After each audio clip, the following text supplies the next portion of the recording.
तो आज का जो हमने पंच उपादान स्कंध ही है जो मेरा ये चल रहा है, इस पर मैं फोकस इसलिए कह रहा हूँ बार बार कि भगवान बुद्ध का कहना ही है कि मैं दो ही बात कहता हूँ कि इस लोक में दुख है और मैं दुख का निवारण का मार्ग बताता हूँ। फिर वो कहते हैं बार बार, इसे भी मैं रिपीट करता हूँ, उत्पन्न होने से सिर्फ दुख ही उत्पन्न होता है और निरोध होने से दुख का ही उत्पन्न होता है, किसी व्यक्ति का नहीं होता या किसी चीज का नहीं होता। कोई चीज और या व्यक्ति तो है ही नहीं यहाँ कोई। यहाँ तो सब कुछ रिलेटिव है और कंडीशनड है। तो पंच उपादान स्कंध ही दुख है। आप इस बारे में सोचिए, कल्पना करिए कि जहां पंच उपादान स्कंध नहीं है, पंच उपादान स्कंध माने रूप वेदना संज्ञा संस्कार विज्ञान, हमारा शरीर, यही है पंच उपादान स्कंध। जहां पंच उपादान स्कंध नहीं है वहां दुख है ही नहीं।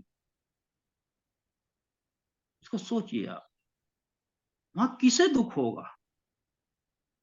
लकड़ी को दुख होगा, लकड़ी तो एक निर्जीव है, उसमें भी सड़न और डिके वहां भी है, लेकिन वहां फीलिंग नहीं है। और दुख होता फीलिंग से। दुख कब फील जब महसूस करते हैं हम, जब फीलिंग हो, चाहे सुखद हो चाहे दुखद। तो जहां पंच उपादान स्कंध है, रूप है, नाम रूप है, या रूप पंच, ये कह दीजिए आप मनुष्य है, उसी में है सब पांचों चीज। तो आप इसको चाहे जीवधारी कोई भी हो, आदमी को छोड़िए, जितने जानवर हैं वो भी, उनमें भी पंच उपादान स्कंध है। जहां जहां भी पंच उपादान स्कंध होंगे वहां दुख होगा, और जहां पंच उपादान स्कंध नहीं वहां दुख हो ही नहीं सकता, क्योंकि वहां कुछ है ही नहीं, फिर वैक्यूम में शून्यता है। तो ये बात है इसकी, गहराई से अगर समझें हम। और जब तृष्णा होगी तो पंच उपादान स्कंध को बनने से कोई रोक नहीं सकता। हम मूल बातों पर डिस्कस करना चाहता हूं। किताब पढ़ने पर मैं ज्यादा नहीं बल देता, लिखा तो सब किताबों में ही है, लेकिन I want to elaborate in my own word, जो इन ए सिंपलर टर्म। हम तृष्णा के बिना, जैसे भगवान बुद्ध ने कहा, भिक्षुओं इस बोझ को उतार दो, जो तुम्हारा नहीं है उसे उतार दो। क्या नहीं है तुम्हारा? फिर अब प्रश्न करते हैं, क्या नहीं है तुम्हारा? चक्षु तुम्हारा नहीं है, रूप तुम्हारा नहीं है, चक्षु विज्ञान तुम्हारा नहीं है, इन तीनों के बनने से उत्पन्न होने वाले चक्षु स्पर्श तुम्हारा नहीं है, फिर उससे उत्पन्न होने वेदना तुम्हारी नहीं है, फिर तृष्णा, उपादान, भव, ये सब तुम्हारा है। इसको उतार दो, ले डाउन दिस बर्डन, इस बोझ को उतार। अब ये पंच उपादान स्कंद बोझ है। ये कैसे बोझ लगता है? आदमी चूंकि, हमारी जो तृष्णा है वो तो प्रत्यक्ष दिखाई देती है, लेकिन इसके पीछे जो, इसका जो मास्टर माइंड है, इग्नोरेंस, वो दिखाई नहीं देती। इसलिए इग्नोरेंस को जानना मुश्किल है, क्योंकि वो इनविजिबल है, लेकिन सारा कमांड वहीं से है, सारा हेडक्वार्टर वहीं है। तो तृष्णा जब तक रहेगी, पंच उपादान स्कंध की आगे संतति होगी। इस जन्म ने अगले का जहां जहां भी जाऊंगा। तो इसे हम कैसे उतार सकते हैं बिना तृष्णा के, क्षय के?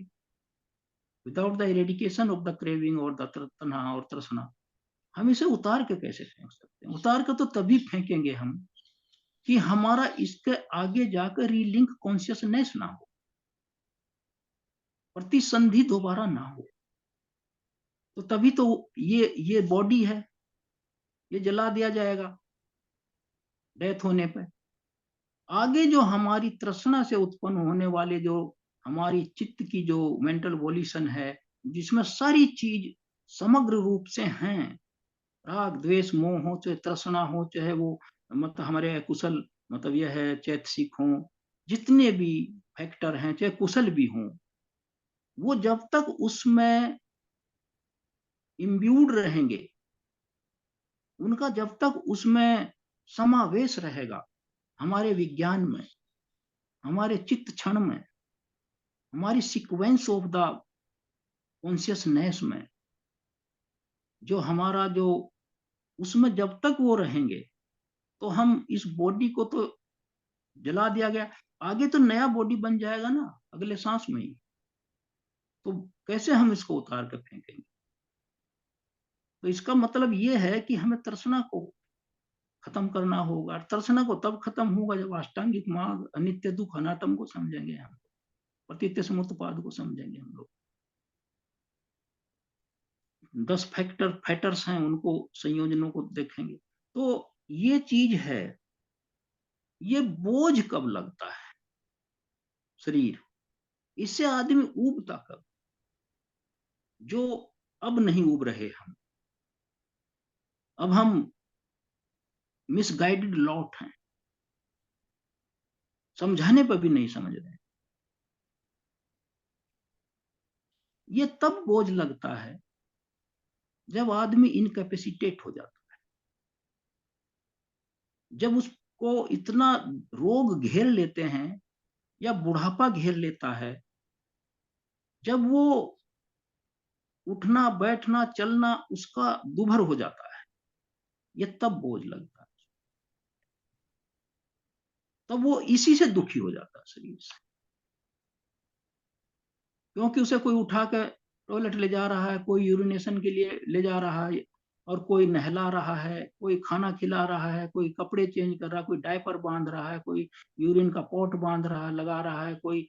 ये सब क्या, तब पता चलता है कि ये कितना बड़ा बर्डन है, और ये कितना दुख। पंच उपादान स्कंद, इट लुक्स मोर देन दुख। This is I want to say, ये पंच उपादान स्कंद कब कब हमें दिखाई क्यों नहीं पड़ता? क्योंकि जब तक हमारा यौवन मद, आरोग्य मद और जीवित मद, ये 3 इन्फेचुएशन है, ये जो 3 हमारे पट्टी बंधी हुई है हमारे मेंटल आईज पे, मैं तो यौवन है, जवानी है, आरोग्य स्वस्थ हूं, जीवित हूं, लंबा जीऊंगा, ये जो विपलास है, परवर्जन है, परवर्सिटी है, ये जो पर्दा पड़ा हुआ ओपेकनेस, ये नहीं समझने देती कुछ। ये पंच उपादान स्कंद इसलिए दुख है। कोई भी देखो, कुत्ता बिल्ली इतनी गति से दौड़ते हैं, और जब वो घायल होते हैं, जरा मरण घेरता है उनको, इस तरह सड़कों के किनारे पे पड़े मिलते हैं कि उनको मरने से पहले ही कौवेर गिद्ध खाने लगते हैं।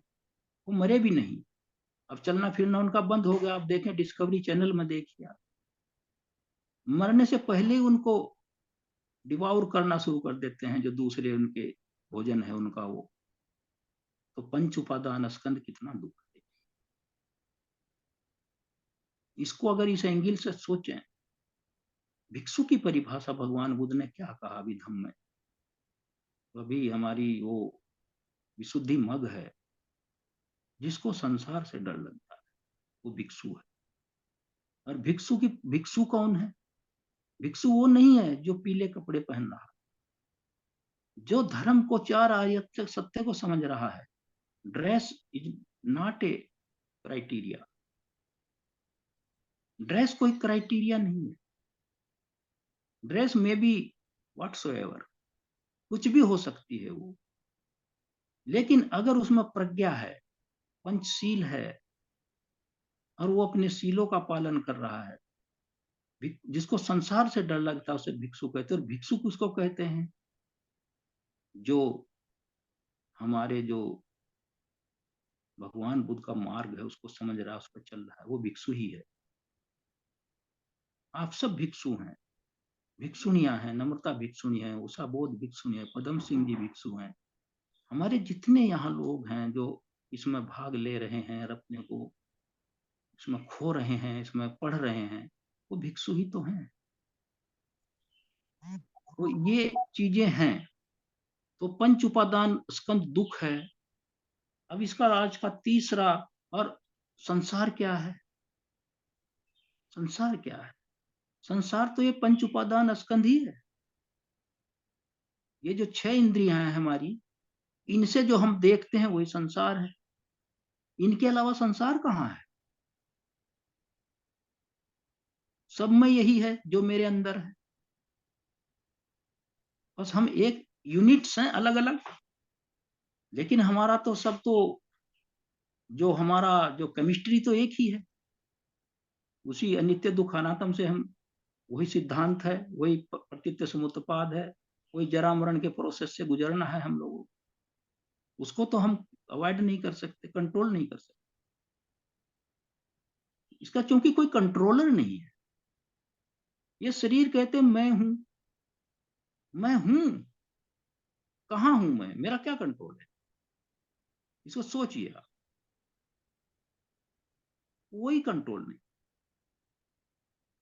बाल को झड़ने से नहीं रोक सकते, सफेद होने से नहीं रोक सकते, आयु बढ़ने से नहीं रोक सकते, दांत झड़ने से नहीं रोक सकते, झुर्रियां आने से नहीं रोक सकते, आई साइट कमजोर होने से नहीं रोकते, हियरिंग कैपेसिटी कम होने पर नहीं रोक सकते, हड्डियों को कमजोर होने से नहीं रोक सकते, हाजमा कमजोर होने से नहीं रोक सकते, आयु बढ़ने से नहीं रोक सकते, मृत्यु को नहीं रोक सकते, रोग को नहीं रोक सकते। उपचार करते हैं लेकिन रिपीटेडली उसी के उसमें फिर जाते हैं बार बार।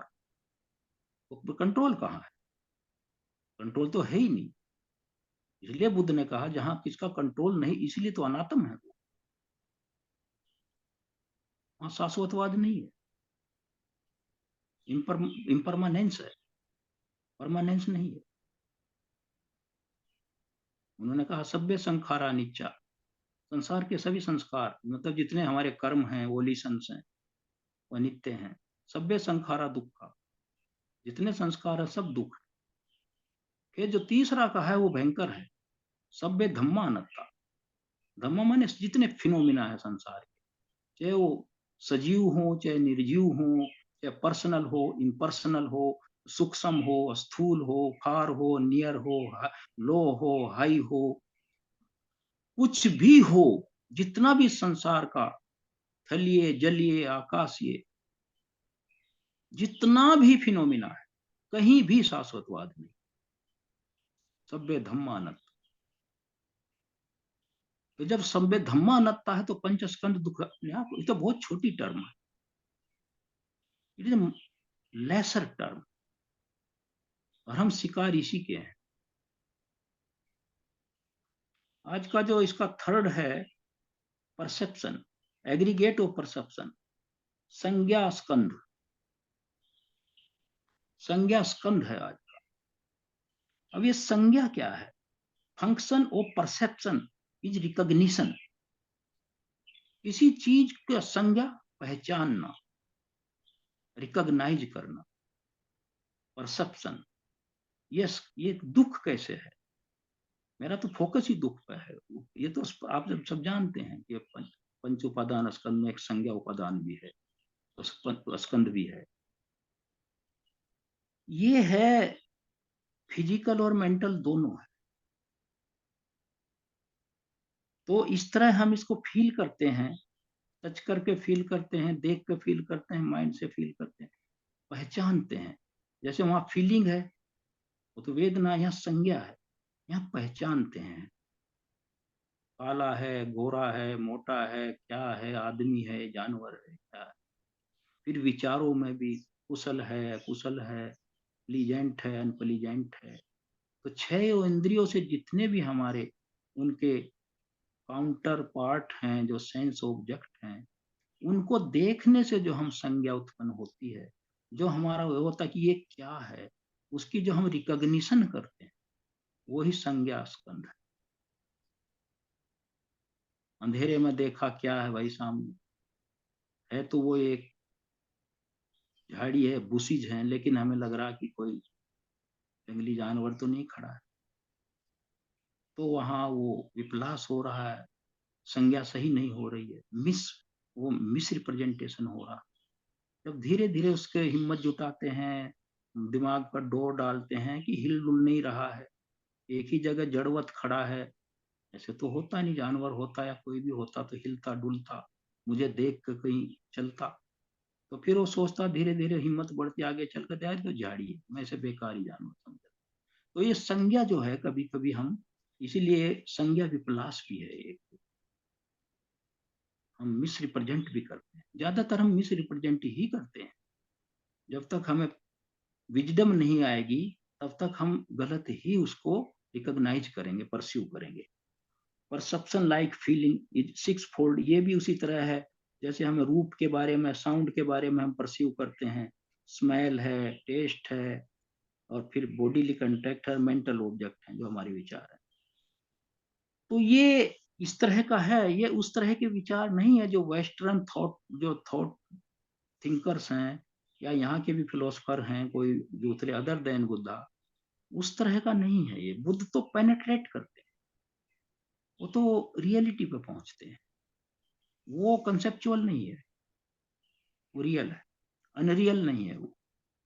There is a certain affinity between awareness, विज्ञान में फंक्शन ऑफ, विज्ञान क्या है, फंक्शन ऑफ कॉन्शियसनेस, ये चित्त का जो है उससे रिलेटेड माइंड जो है, ये सब ये वो है।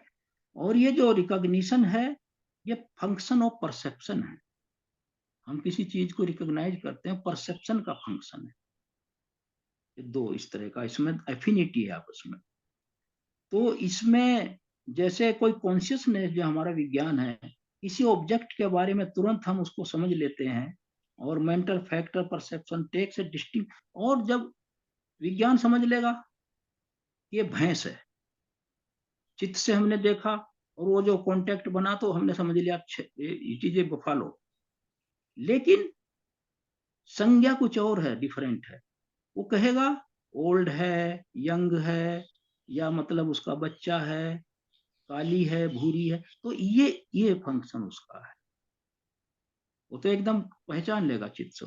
फिर बाद में ये डिसर्न करता है, अगर डिसर्नमेंट सही है तो फिर ये उधर नॉलेज में कन्वर्ट होता है, फिर आगे आगे इसकी शिफ्टिंग होती रहती है, स्ट्रेनिंग होती है, जैसे छानते हैं उसको, एक बार संज्ञा प्रज्ञा नहीं बन सकती, उसकी स्ट्रेनिंग करनी पड़ती है, छाननी पड़ती है, उसकी जो सेडिमेंट्स हैं उसमें तलछट है, उसकी गंदगी जो है वो निकालनी पड़ती है, जो हमारे संसार की धूल पड़ी हुई है अकुशल विचारों की, और ये जितने हमारे मेंटल फैक्टर्स हैं, राग द्वेष मोह, जिसमें भी हम फंसे हुए हैं। तो इस प्रकार जो उसने तो कह दिया ये भैंस है, लेकिन the distinct mark is instrumental in cognise the object second और थर्ड टाइम, वो बार बार देखता है उसको, वो श्योर होना चाहता है, संज्ञा श्योर होना चाहता है, every time we become aware of the object.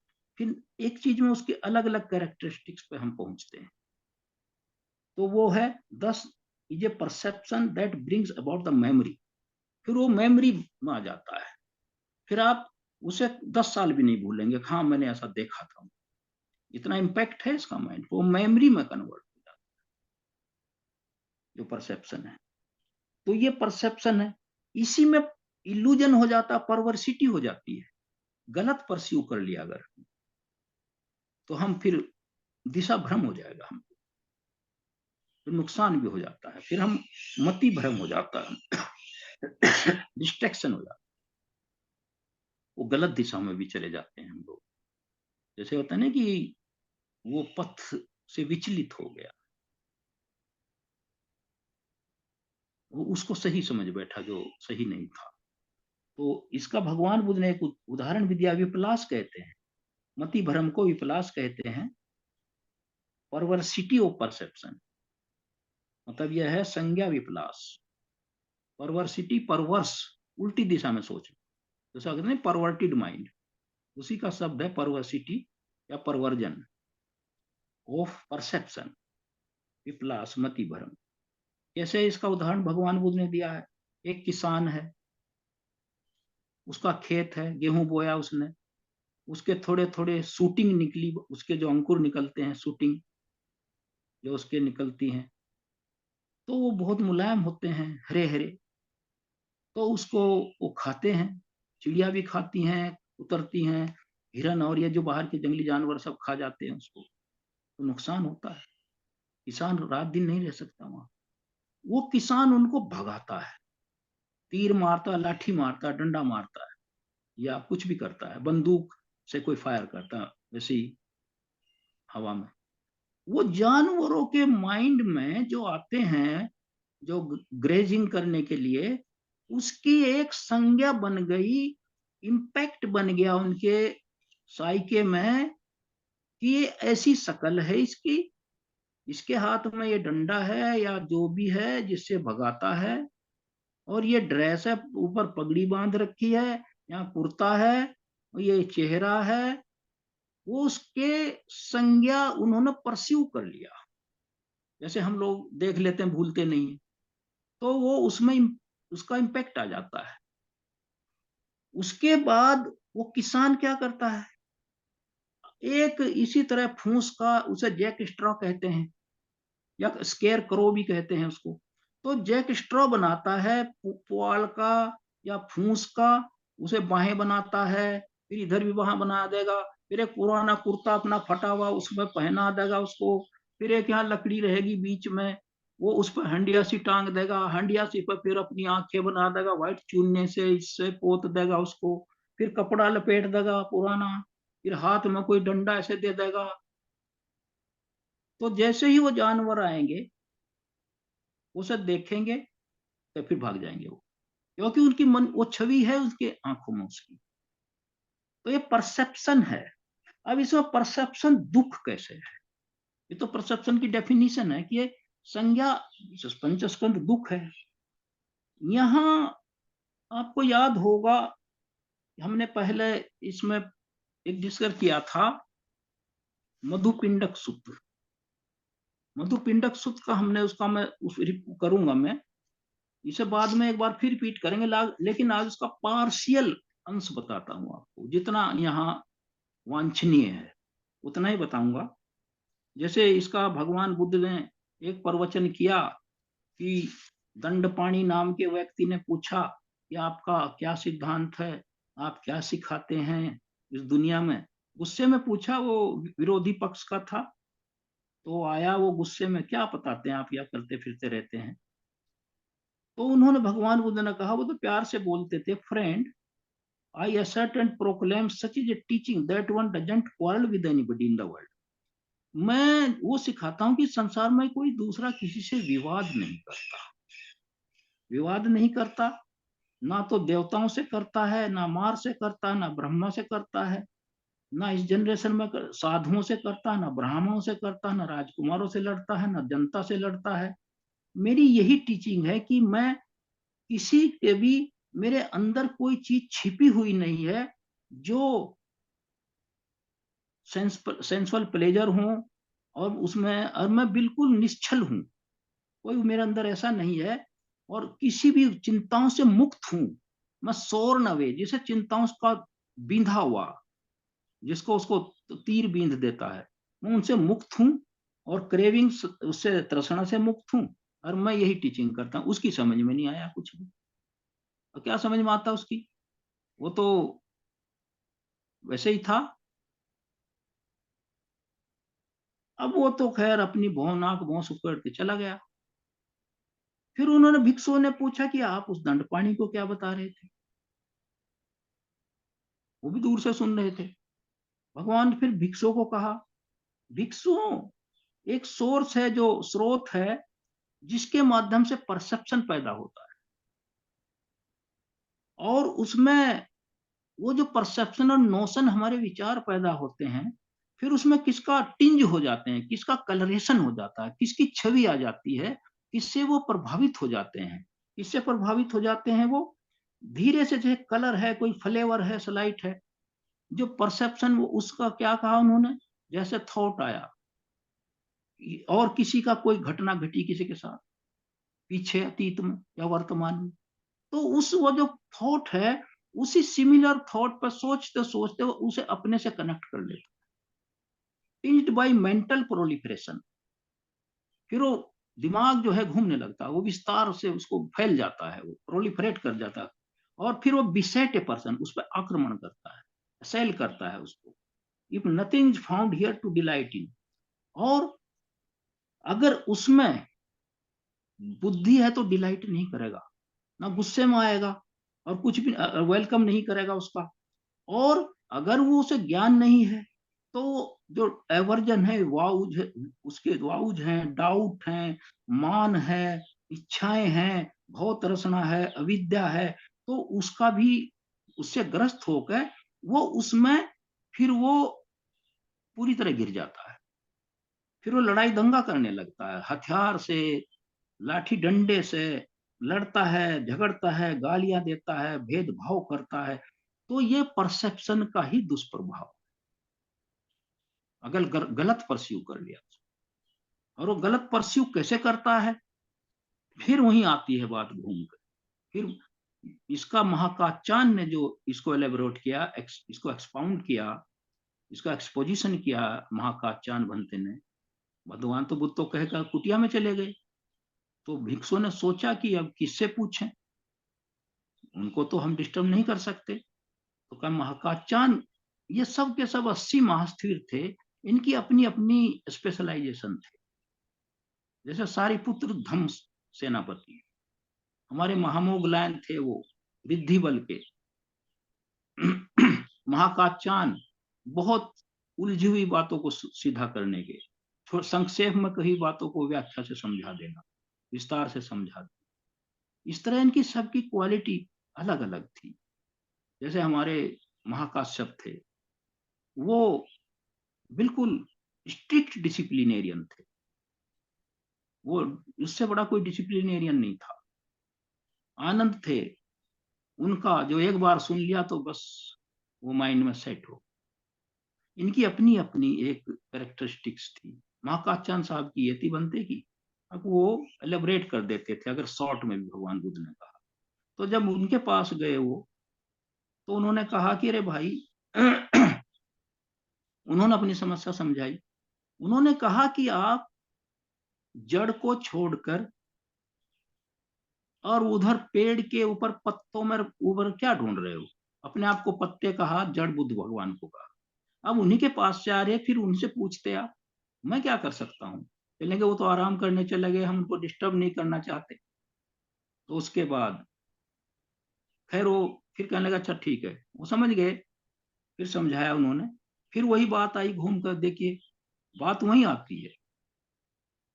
उन्होंने कहा डिपेंडेंट ऑन आई, आई के जो आई है हमारी चक्षु है, उसमें रूप है, और फिर चक्षु विज्ञान उत्पन्न होता है जब हम देखते हैं। फिर इनसे कांटेक्ट पैदा होता है, कांटेक्ट से फिर फीलिंग आती है, और जो आदमी फील करता है उसे फिर परस्यू करता है, क्योंकि फीलिंग के बाद संज्ञा है, फिर उसे परस्यू करता है। और what one pursues, that one thinks about. जब वो परस्यू करने लगता है, उसके बारे में गहराई से सोचने लगता है। व्हाट वन थिंक्स अबाउट, जब उसके बारे में और गहराई से घुसेगा, सोचेगा, तो इधर उधर की बातें आएंगी। दैट वन मेंटली प्रोफलेट्स, तो उसके दिमाग फिर चारों तरफ घूमने लगता है, प्रोलिफरेशन हो जाता है। मतलब ये कंसेप्चुअल प्रोलिफरेशन हो जाता है। वो कंसेप्ट होते हैं, वो सच्चाई नहीं होती। With what one has mentally proliferated as the source, जो भी उसका सोर्स होगा जिस पर सोच रहा है, perception and notion tinged by mental proliferation beset a person, फिर उस आत्मा को घेर लेते हैं, हमला करते हैं। विद रिस्पेक्ट टू पास्ट, कि चाहे वो अतीत के बारे में सोच रहा हो, चाहे फ्यूचर के, चाहे प्रेजेंट के, फॉर्म्स कॉग्निजेबल थ्रू द आई। तो फिर वो परसेप्शन उसके लिए इतना वो बना लेता है मन, कि इतना दुखी हो जाता है वो आदमी कि उससे बाहर नहीं निकलता। वो परसेप्शन इसलिए दुख है। इस परसेप्शन को हमें विश्वास नहीं करना है। इस पर बार बार परस्यू जो हम करते हैं, उसे विषय विश टू द रियलिटी के सापेक्ष अगर हम उसको कंपेयर करेंगे, तो उसमें से जितनी भी जो रॉ मटेरियल है, जैसे वो बाहर निकल जाएगा, सच्चाई है या नहीं है। तो इतना उसमें उलझ जाता है, बैठा बैठा आदमी उत्तेजित हो जाता है। अगर अपने विरोधी के बारे में सोचने लगता, बैठे बैठे का ब्लड प्रेशर हाई हो जाता। और अपने किसी प्रिय के सामने सोचता तो बड़ा आह्लादित हो जाता है, जॉयनेस भर जाती है, और वो बैठा कहीं किसी के बारे में सोच रहा है, इज फीलिंग वेरी गुड। तो वो भी एक कंसेप्चुअल प्रोलिफरेशन है, वो भी मुझे अटैचमेंट की तरफ ले जा रहा है। और दूसरा जो मेरा विरोधी है उसके बारे में सोच रहा हो तो ईर्ष्या की तरफ ले जा रहा है, बदले की भावना की तरफ से ले जा रहा है। इसलिए भगवान बुद्ध ने इस एंगल से कहा परसेप्शन भी एक दुख है। पंच उपादान का एक चौथा वो है, मतलब यह है तीसरा, तो ये भी दुख है। पंच उपादान स्कंद दुख है। तो सबके इनके अलग अलग इन्यूमरेशन करें अगर, तो आपको दिखाई देगा कि उन सब में दुख ही है। तो पंच उपादान स्कंद और दुख ये दो नहीं है, ये एक ही है। दुख ही पंच उपादान स्कंद है, क्योंकि होगा ही वो पंच उपादान स्कंद में।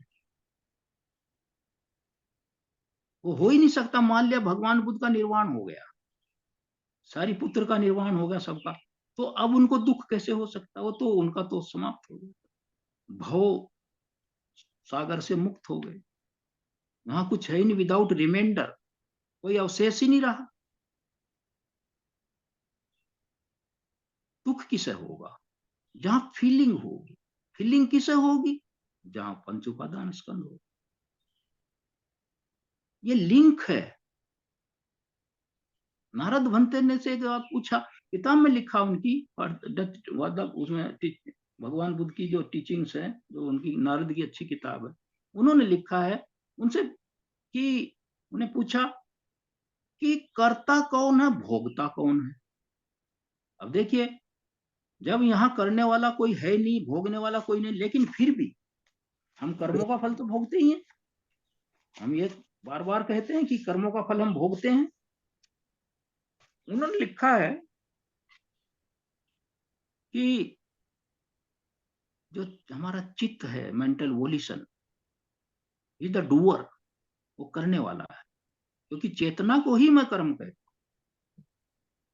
तो चेतना is the doer and feeling is the sufferer. लेकिन वो कांस्टेंट नहीं है।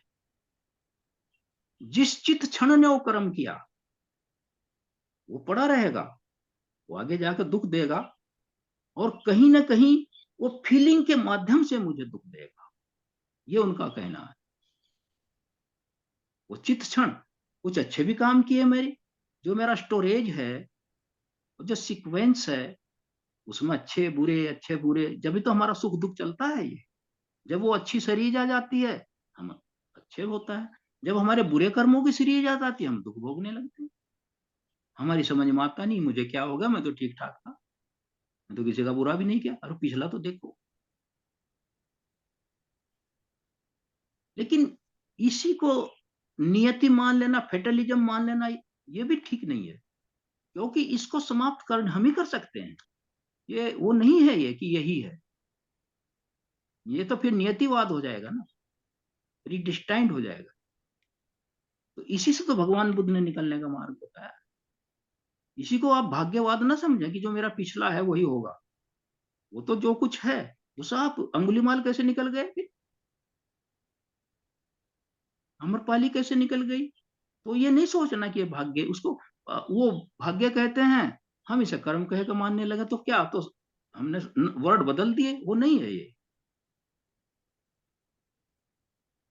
It can be change, it can be overcome, obliterate कर सकते हैं, उसे हम मिटा सकते हैं। जो हमने, मतलब यह है गर्भ, वो कैसे, ऐसे भी है एक ये, मान लिया पिछलों को हम नहीं मिटा सकते, वो तो बन गया, हमारी कॉन्शियसनेस में पड़ा है। हम इतने अच्छे कर्म कर दें कि उसका वॉल्यूम इतना भारी हो जाए कि वो सप्रेस हो जाए। जैसे पेड़, एक बड़े पेड़ के नीचे छोटा पेड़ नहीं लगा, लगाएंगे तो बढ़ेगा ही नहीं। उसका इलाज ही वही है, अकुशल को दबाने का कुशल ही इलाज है, और कोई नहीं है।